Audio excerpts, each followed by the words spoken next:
Te agradecemos, Señor Santo, tus bendiciones, Señor. En esta hora, Señor, pedimos la dirección de tu Espíritu Santo, Señor, para ser instruidos, Señor, de tu palabra. Rogamos, Señor, que tengas a bien ser condescendiente con nosotros, Señor, y Padre mío, salir de este lugar edificados habiendo aprendido de tu palabra. En Cristo Jesús te agradecemos. Amén. Pueden tomar su lugar, estimados hermanos.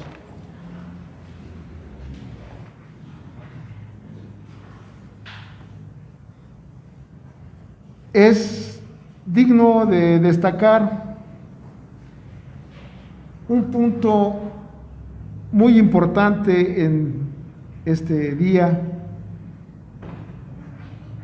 que conmemoramos un acontecimiento trascendente,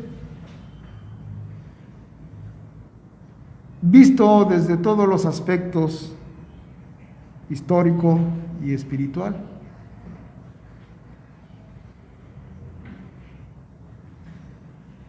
No es coincidencia, estimados hermanos, que cuando encontramos en la narrativa de la Escritura,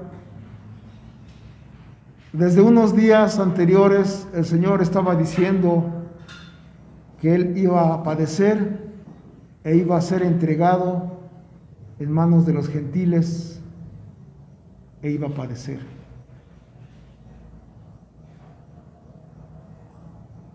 Y vemos también cómo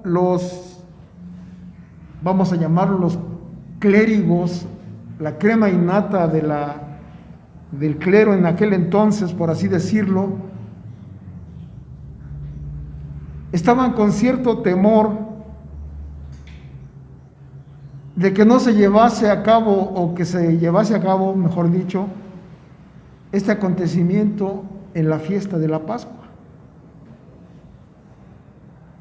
Porque sabían que había una enorme concurrencia de personas que iban a celebrar este acontecimiento importante.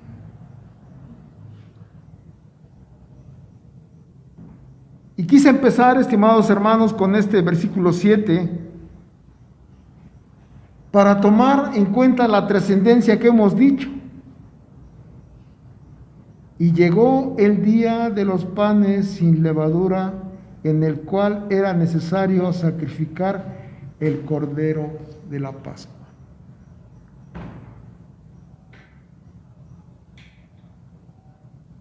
Ya hemos visto, estimados hermanos, en la ocasión anterior,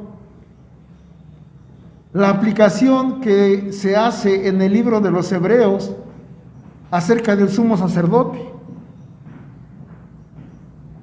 Y hemos tomado como referencia las palabras de Juan Bautista: he aquí el Cordero de Dios que quita el pecado del mundo.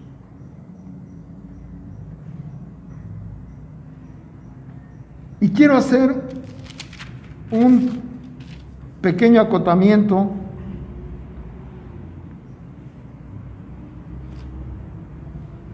yéndome al versículo 67 del mismo capítulo 22. Siendo cuestionado el Señor Jesús por los ancianos, por el sumo sacerdote, exigiéndole una declaración: si eres tú el Cristo, dínoslo. Y él les dijo: si os lo dijere, no me van a creer.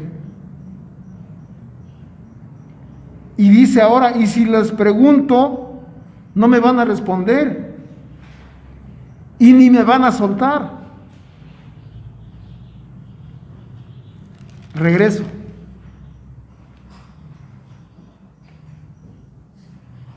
Ellos estaban con sus ojos velados. Nosotros ahora, en la gracia del Señor, tenemos esa gracia de que la Escritura va tomando forma, el Evangelio predicado por los apóstoles siendo explicado para nosotros como creyentes.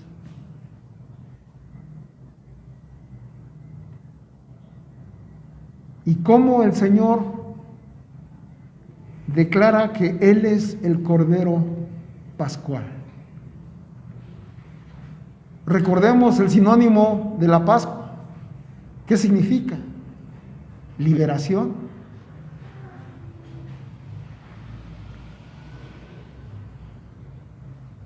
Continúa nuestro relato y nos encontramos aquí con algo muy importante también. Cuando el Señor ordena, envía a Pedro y a Juan, diciendo: id y preparad la Pascua para que la comamos. Y aquí, estimados hermanos, vemos un acto de gracia y de soberanía de Dios, de cómo es la narrativa cuando se menciona el lugar. Y algunos especulan diciendo que ya estaba de acuerdo con el señor de la casa y otros no. Pero el caso aquí es que el Señor está ordenando.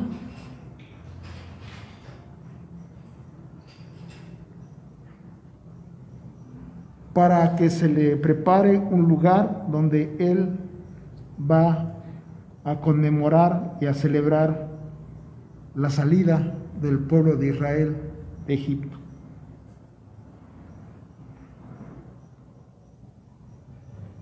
El versículo 15 nos da a entender el estado de ánimo. Cuánto he deseado comer con vosotros esta Pascua antes de que padezca.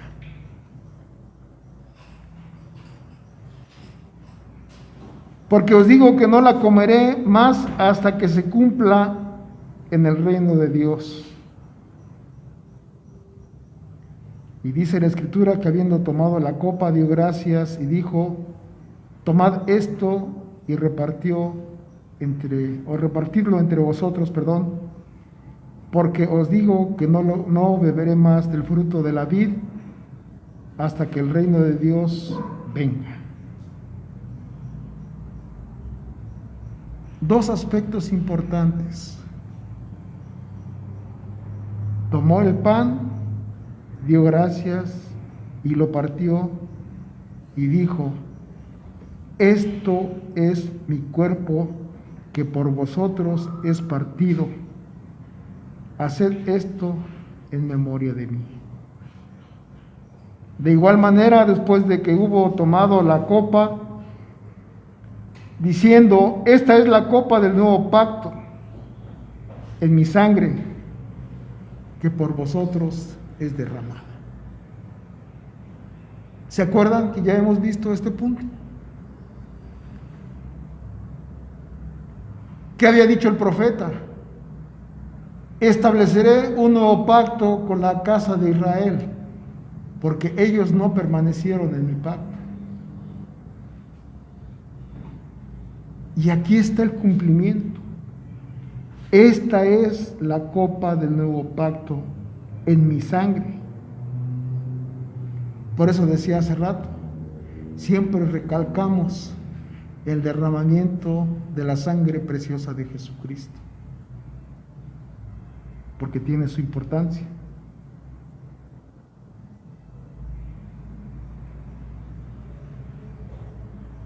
Siguiendo adelante, nos encontramos con un aspecto importante que siempre es reiterativo en las Escrituras. Todo lo que se menciona, estimados hermanos, es cumplimiento del Antiguo Testamento.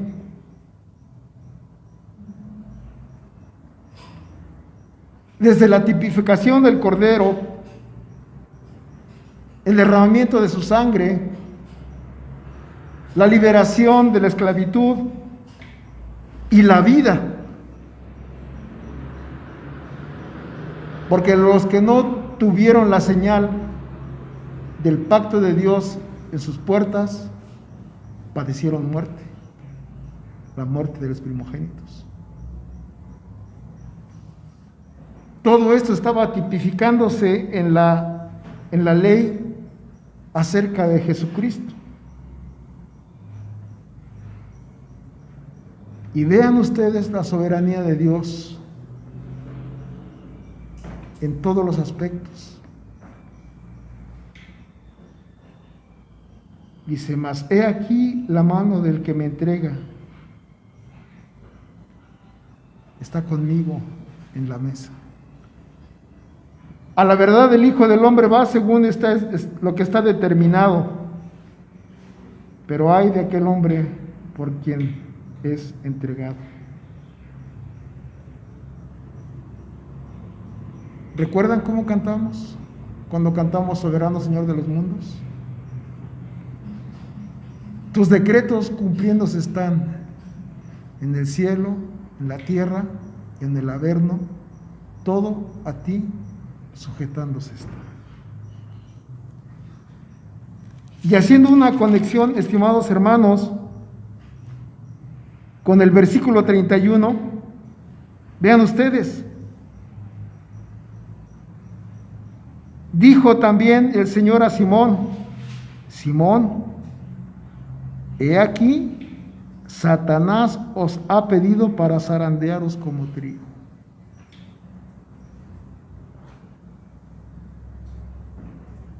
Satanás no actúa por sí mismo.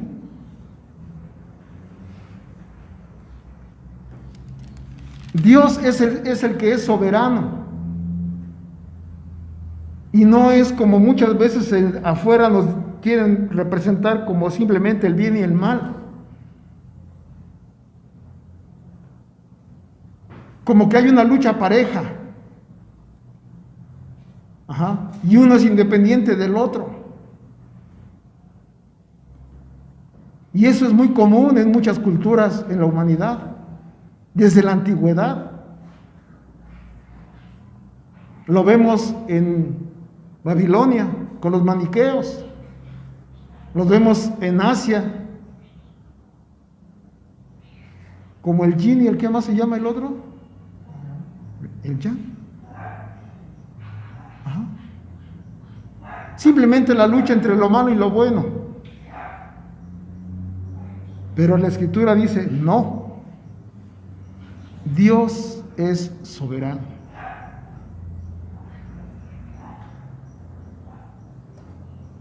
Quise destacar este punto, hermanos, de lo que menciona en el versículo 31. Satanás os ha pedido para zarandearos como trigo. ¿No se les hace muy parecido a la narrativa igual como se menciona en Job? Como vienen los hijos de Dios y entre ellos viene Satanás. Y él pide permiso. Y el Señor le concede. Pero no todo lo que quiere.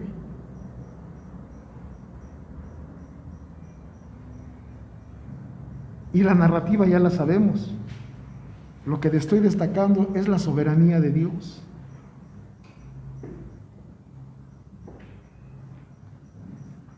Recordemos también, estimados hermanos, que en este día que hemos determinado o denominado Jueves Santo, dice la narrativa del Evangelio de Lucas que hubo también entre ellos una disputa sobre quién de ellos sería el mayor. Y eso también, hermano, nos da a entender el aspecto del ser humano. ¿Cómo somos? Queremos poder. Queremos dominar sobre el otro o sobre los otros. ¿Cómo nos llena de satisfacción cuando tenemos poder y somos soberbios? Esto mismo quería Satanás. Vemos en Génesis 3. Y el hombre dice, seréis como dioses. Y el hombre se queda con eso. Y en la actualidad es lo que de alguna manera está vigente. Yo les ponía como ejemplo algo que escuché. Gracias a la ciencia tenemos ahora vacunas, pero nunca gracias a Dios.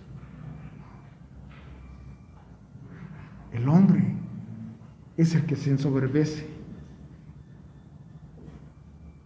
Y el mandato del Señor es aquí diferente. Pero Él les dijo, versículo 25, los reyes de las naciones se enseñorean de ellas, y los que sobre ellas tienen autoridad son llamados bienhechores. Mas no así vosotros, sino sea el mayor entre vosotros como el más joven, y el que dirige como el que sirve. Y aquí viene el clímax. Porque ¿cuál es el mayor? ¿El que se sienta a la mesa o el que sirve? ¿No es el que se sienta a la mesa? Mas yo estoy entre vosotros como el que sirve.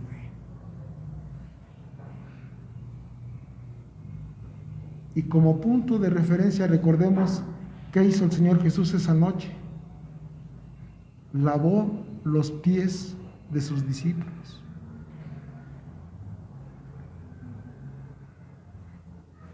Vean cómo dice el versículo 27. ¿Cuál es el mayor? ¿El que se sienta a la mesa o el que sirve? ¿No es el que se sienta a la mesa? Mas yo estoy entre vosotros como el que sirve. Somos llamados, estimados hermanos, al servicio.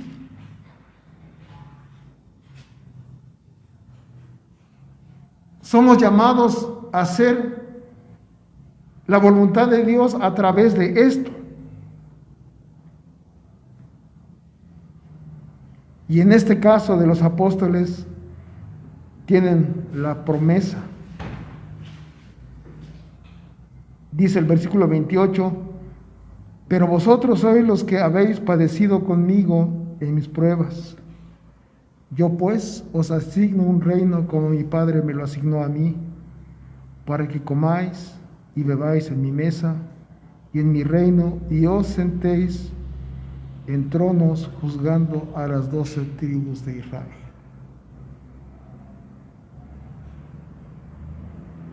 Podemos destacar mucha enseñanza en este versículo.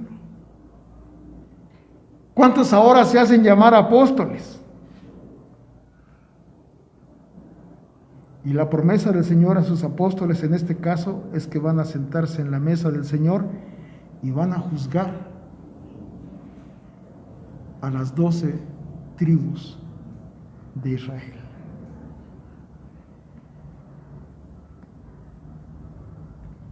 Hace tiempo platicábamos con mi esposa sobre un punto, de que el cristiano no es inmune al sufrimiento. Y el ejemplo más tajante y fehaciente es el mismo Señor Jesucristo.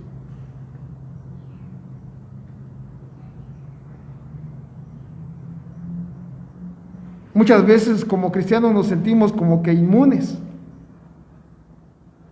Y vemos en el ejemplo de Pedro, siendo un personaje destacado en algunos puntos, y cómo el Señor testifica. Satanás os ha pedido para zarandearos como trigo, pero yo he rogado al Padre para que tu fe no falte. Y tú, una vez más vuelto, confirmes a tus hermanos. El servicio, estimados hermanos. El cristiano no es inmune. Pero dentro de este marco de sufrimiento, también, como dice el apóstol, dice, llorad con los que lloran. ¿O no dice eso? Claro que sí. Como leímos en la salutación a los expatriados. ¿Quiénes son los expatriados? Los que se ven en la necesidad de huir de su patria por diferentes circunstancias.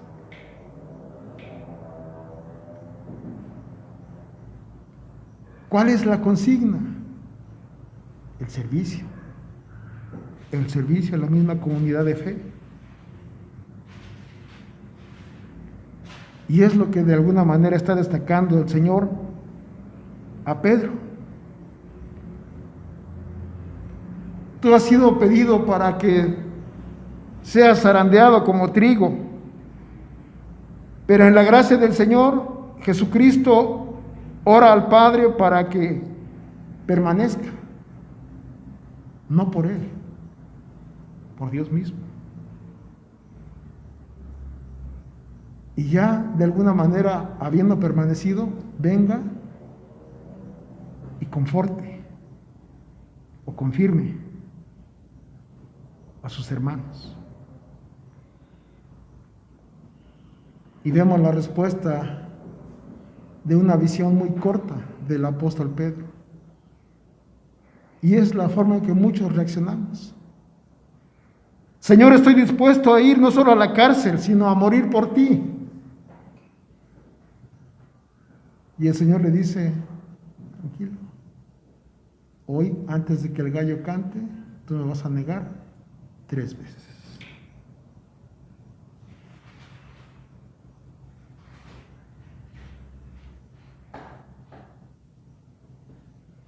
Sigue la narrativa de la Escritura. Cuando se menciona algo que para muchos es una apertura a estar armados.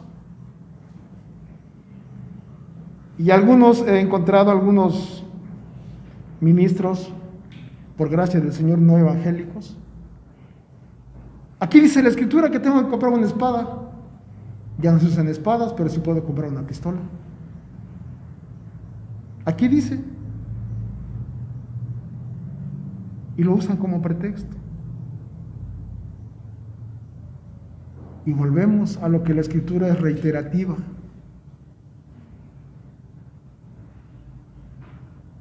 Y hace una analogía al Señor Jesús. ¿Recuerdan cuando el Señor envió a los 70? Y los envía sin nada, ¿no? Y los envía, ¿se acuerdan con esa famosa frase de sacudir vuestros pies? En esa ocasión. Y les dio autoridad, inclusive sobre los mismos demonios. Y les dijo, cuando vayan a un lugar, den bendición. Y si es de alguna manera compartida y recíproca, posen ahí. Coman de todo de lo que se les ofrece, se les pone en la mesa. Pero si son rechazados, sacudid el polvo de vuestros pies, porque he aquí que será más tolerable el castigo para Sodoma y Gomorra que para esta ciudad. Esto es, hermanos, de alguna manera la referencia a lo que menciona aquí la Escritura. Pero ahora el Señor les dice que tiene bolsa, tómela. El que tiene alforja también. Y lo que mencionamos de la espada, venda su capa y compre una espada. Pero esto no es solamente como pretexto para sacarlo de contexto. Y la explicación está en el versículo 37. Porque os digo que es necesario que se cumpla todavía en mí aquello que está escrito. Y fue contado con los inicuos, porque lo que está escrito de mí tiene cumplimiento. en su momento era necesario que así fuese hecho. Y recordemos, hermanos, cómo posteriormente se menciona cómo uno de ellos toma la espada y ¿qué hace? Corta la oreja de un sirviente. Y cómo aún así, a pesar de ser testigos presenciales de un milagro tan grande, su corazón y sus ojos son entenebrecidos. Por eso tomé como referencia esto cuando menciona al Señor Jesucristo y es cuestionado: ¿eres tú el Cristo? Y el Señor les dice: si se los digo, no me van a creer. Y si yo les pregunto a ustedes, no me van a responder y ni me van a soltar. ¿Recuerdan ustedes cuando el Señor Jesús es cuestionado? De una manera enfática, diciéndole: ¿con qué autoridad haces estas cosas? Y él responde: antes de preguntar, yo les voy a preguntar a ustedes algo. ¿El bautismo de Juan era de Dios o de los hombres? ¿Y ellos qué responden? Habiendo tenido consejo. Si decimos una cosa, si decimos de Dios, nos va a decir por qué no le creyeron. Y si dicen que es de los hombres, nos van a apedrear, porque tenían a Juan como profeta. ¿Y qué responden? No lo sabemos. Y el Señor le responde lo mismo: pues yo no les voy a decir entonces. Es en este marco, hermanos, que se menciona aquí la Escritura.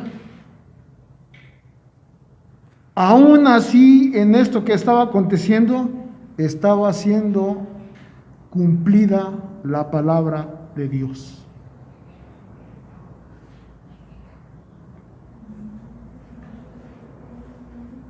Sigue más adelante diciendo el pasaje: ya estando pues, como era habitual en él, estar en el monte Getsemaní de los Olivos, sus discípulos estaban ahí también con él.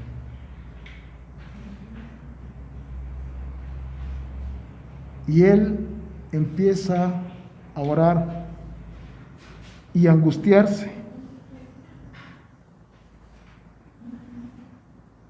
Y vean ustedes, estimados hermanos, cómo dice la Escritura: puesto de rodillas oró diciendo: Padre, si quieres, pasa de mí esta copa, pero no se haga tu voluntad, mi voluntad, sino la tuya. Y se le apareció un ángel del cielo que le fortaleció. Estando en agonía, oraba más intensamente, y era su sudor como grandes gotas de sangre que caían hasta tierra.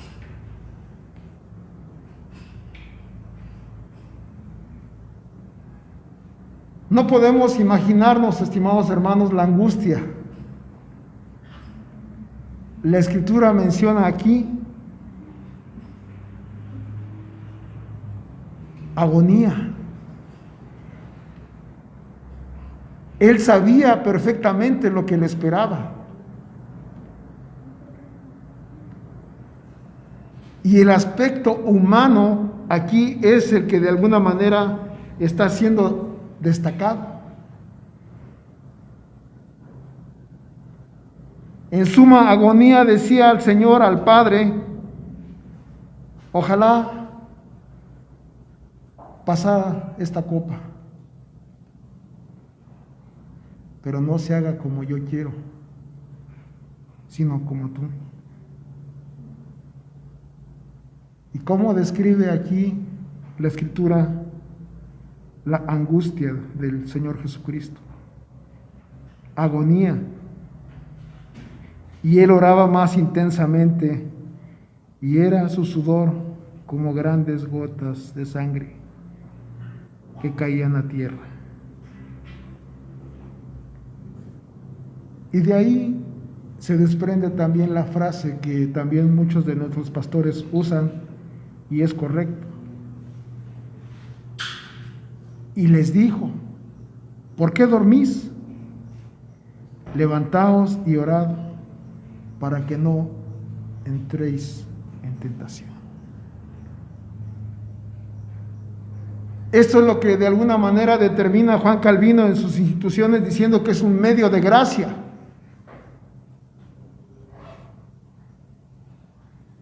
La apertura que el Señor Jesucristo nos da a través de la oración. ¿O no es así? Pedid y se os dará, buscad y hallaréis. Y en otro lugar, para que todo lo que pidierais al Padre en mi nombre, os lo dé. Pero no conforme al capricho del hombre, como aquí bien se nos está diciendo: no se haga mi voluntad, sino la tuya. Y en la oración es eso. Estamos conminados, exhortados a la oración como un medio de gracia. La apertura que tenemos en el Señor Jesucristo.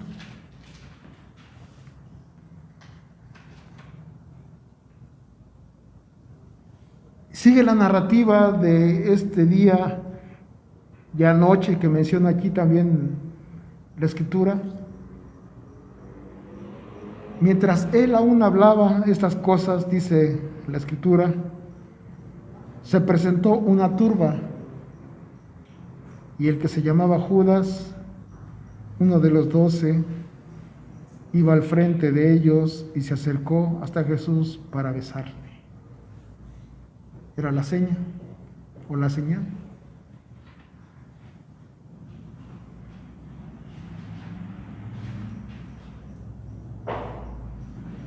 Encontramos la narrativa que ya hemos mencionado del sirviente y cómo esta espada es empleada en defensa. Y cómo en otro evangelio narra también diciendo: guarda tu espada. ¿No sabes que yo puedo orar ahorita al Padre y Él me mandaría legiones de ángeles? Claro que sí. Y la famosa frase de que el que espada mata, espada muere. Quiero destacar, hermanos, de este pasaje que narra el arresto, el versículo 53. Vean ustedes al final del versículo 53 cómo marca la soberanía de Dios. Y habiendo estado con vosotros cada día, es un reproche a las personas que lo arrestaban, al sumo sacerdote, en el templo, no extendisteis la mano contra mí, mas esta es vuestra hora y la potestad de las tinieblas. De ahí las palabras del Señor Jesús diciendo: nadie me quita la vida, yo la pongo y la vuelvo a tomar.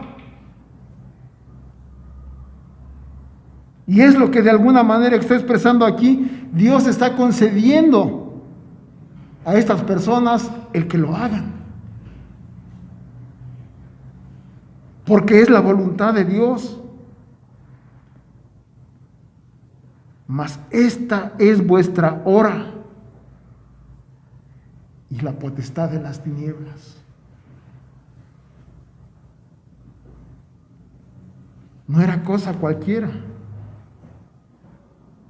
Vean ustedes que algo aparentemente tan pequeño, como es de alguna manera tremendamente trascendente.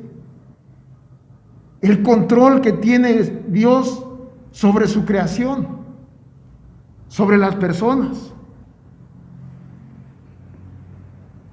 A veces nosotros, sobre pretexto de pietistas, ¿no?, nos imaginamos que hubiésemos peleado por Él. Pero no.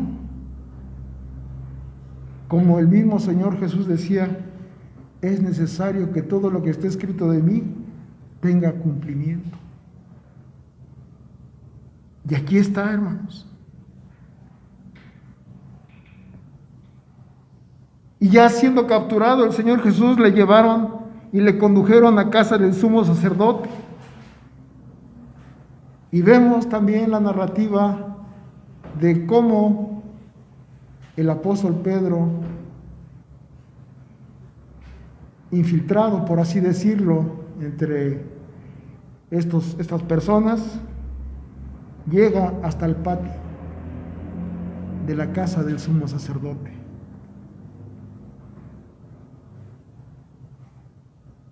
Y no es que el Señor Jesús sea divino, no.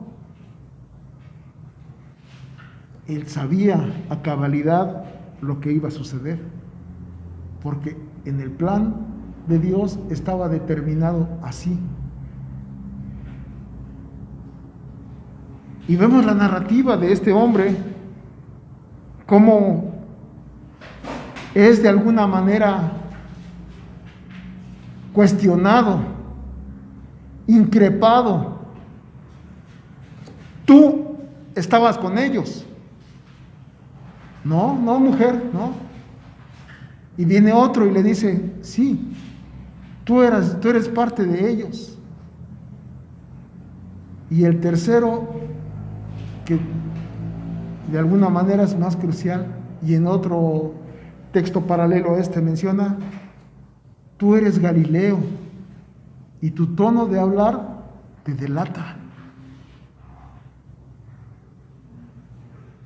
Y él empieza a ¿qué? No solo a decir que no, sino a maldecir. Y todavía no termina de hablar el hombre y escucha el canto del gallo.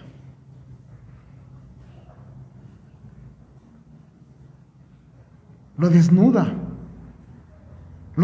completamente. Y él se acuerda. Y en este pasaje dice que hay intercambio de miradas entre el Señor Jesús y Pedro. Y este hombre, desnudo en su ser, no hablo de la cuestión corporal, llora.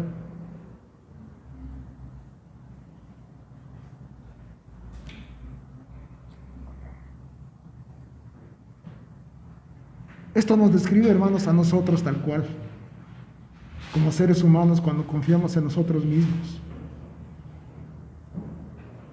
Cuando nosotros escuchamos la narrativa del pueblo de Israel, cómo fue duro, rebelde ante Dios, decimos, son ellos, mira qué malos son los judíos. No, está siendo narrado el aspecto humano del hombre. Perdón por el pleonasmo otra vez, pero así somos, aunque no seamos judíos. Y Pedro aquí es, en cumplimiento del Señor, es zarandeado como trigo. Pero tiene la gracia del Señor Jesús, que en las palabras vertidas anteriormente dice que ha rogado al Padre para que su fe permanezca. Y no solo que permanezca, sino que venga y confirme a sus hermanos. ¿Ven ustedes cómo la Escritura es una unidad tremenda? Es una unidad, hermanos.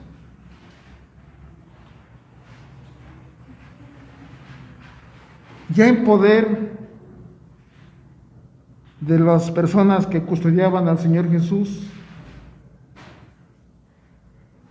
se repite, danos señal, pero ahora de una manera más profusamente agresiva, de alguna manera más violenta y, por así decirlo, con burla, cubriéndole el rostro. Le golpeaban,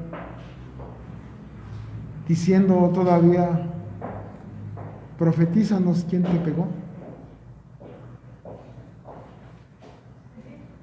Y él callado, callado.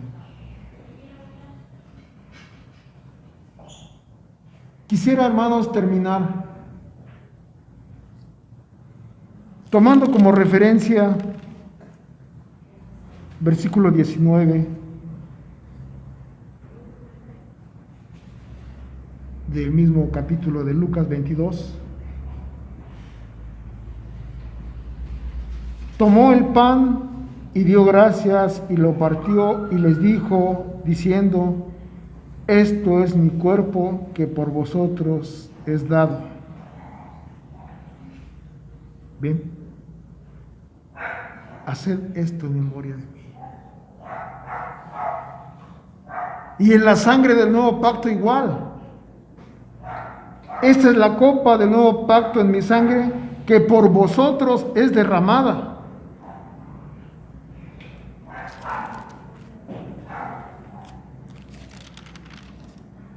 ¿Cómo menciona la Escritura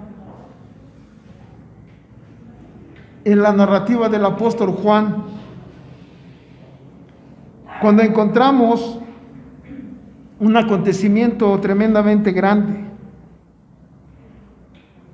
cuando el Señor, predicando, cumpliendo su ministerio, alimenta a 5,000 personas. De una manera, como hemos denominado ya de una manera un tanto cuanto popular, milagrosamente les da de comer a 5,000 personas. Y las personas persisten en seguirlo. Y el capítulo 6 nos narra cómo en esa noche, en la barca, dice: bueno, llévenme al otro extremo. Y cómo el Señor anda sobre el mar. Y la narrativa de Pedro mismo, a manera de reto: yo quiero ir, ordena que yo vaya.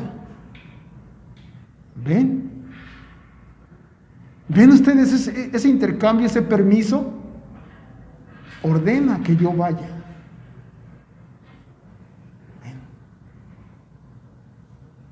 Y él empieza a caminar,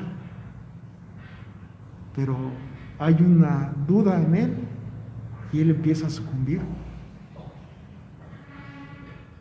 Y lo sabemos todo lo demás. Como las personas más adelante están buscando al Señor. Y el Señor les dice: ustedes me buscan por comer.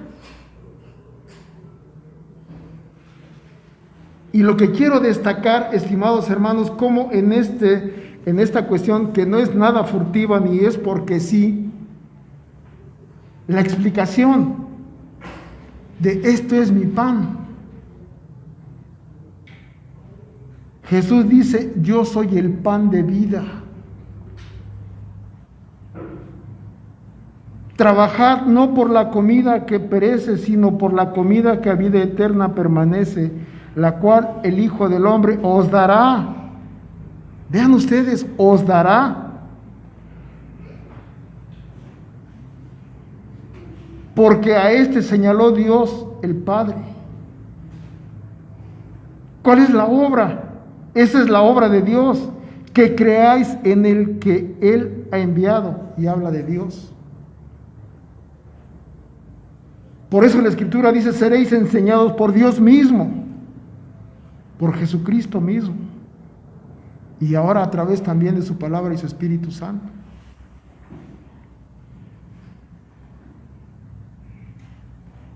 Y la comparativa, igual como hemos dicho, la tipificación. ¿No os dio Moisés el pan del cielo? Mas mi Padre os da el verdadero pan del cielo.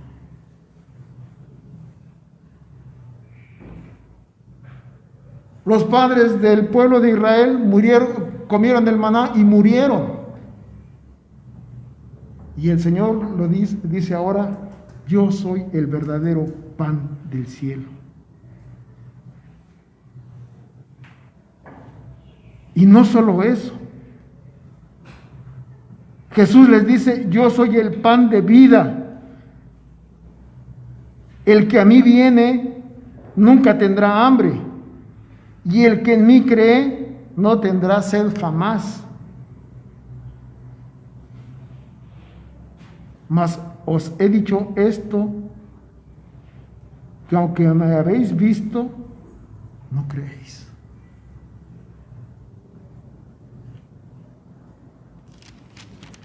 Este es el punto medular, hermanos. Quisiera terminar con el versículo 51 del Juan 6. Palabras del Señor Jesús: yo soy el pan vivo que descendió del cielo. Si alguno comiere de este pan, vivirá para siempre. Y el pan que yo daré es mi carne, la cual yo daré por la vida del mundo.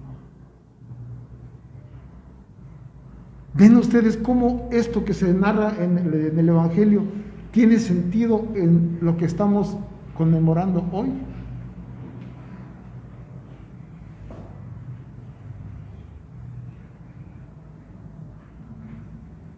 Tiene mucho sentido. Esta es la sangre del nuevo pacto, que es derramada por vosotros. Tomad, comed, esto es mi cuerpo que por vosotros es partido. El Cordero Pascual, tipificado en el Éxodo, y que ahora tiene cumplimiento en el Señor Jesucristo. Yo soy el pan vivo que descendió del cielo. Si alguno comiere de este pan, vivirá para siempre. Y el pan que yo daré es mi carne, la cual yo daré por la vida del mundo. Tremendo. El que come mi carne y bebe mi sangre, tiene vida eterna, y yo le resucitaré en el día postrero.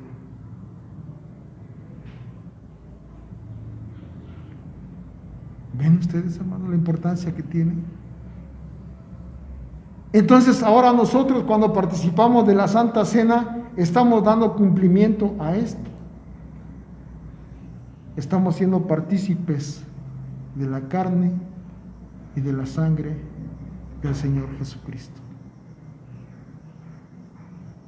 Gracias demos al Señor por habernos invitado y ser convidados de su mesa. Quiera el Señor fortalecer la fe de cada uno de nosotros, que aunque quizás seamos zarandeados como trigo, en la gracia del Señor nos permita permanecer en pie.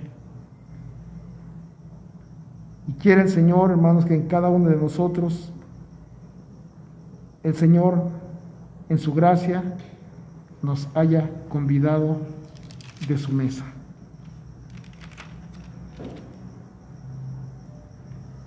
Ninguno, dice este mismo capítulo, puede venir a mí si el Padre no lo envía. Nosotros venimos al Señor no por nosotros mismos, sino por la gracia y misericordia de Dios.